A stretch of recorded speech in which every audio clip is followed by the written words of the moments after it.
Le sénateur Jean-Hector Anacassis a confirmé que le président Michel Martelly avait fait part au président des deux chambres de son intention d'installer des ministres dans certains ministères alors qu'il n'arrive pas encore à doter le pays d'un gouvernement. Si pour le président de la Chambre des députés une telle démarche serait inconstitutionnelle, le président du Grand Corps se montre plutôt réservé en indiquant qu'une telle question doit faire l'objet d'une analyse exhaustive.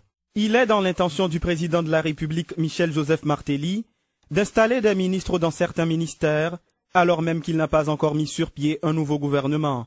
C'est ce qu'a en tout cas révélé le sénateur Jean-Hector Anacassis. Qualifiant d'emblée d'inconstitutionnel un tel projet, le parlementaire précise que cette idée a été avancée par le chef de l'État lors de sa rencontre le week-end dernier avec les présidents des deux chambres. Par exemple, tu as gagné que pour Yokembe M. Belrive, et pour nommer quelques ministres. Le président est capable de plein pouvoir pour nommer les directeurs généraux, les délégués, vice-délégués et autres.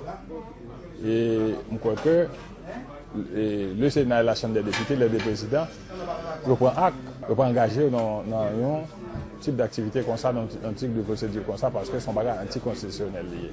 De l'avis du président du Sénat, Rodolphe Joisil, cette question doit faire l'objet d'une analyse approfondie. Il fait l'objet d'une analyse pour qu'on ait est-ce qu'on est capable de prendre un ministre entre guillemets légitime pour greffer sur un gouvernement démissionnaire. On va pas répondre ça, nous t'en débrouillons tout, donc on va regarder pour nous essayer d'avoir fait et les ça n'a pas capable porter et n'a pas capable faire analyse nous, n'a pas capable porter jugement par nous sur ça. Tout en reconnaissant que Michel Martelly peut recourir à diverses méthodes pour diriger le pays, le président de la Chambre basse, le député Sorel Jacinthe, rappelle cependant que le respect intégral de la Constitution est le premier pas vers la bonne gouvernance. Et répétons comme ça, c'est mettre dans une inconstitutionnalité.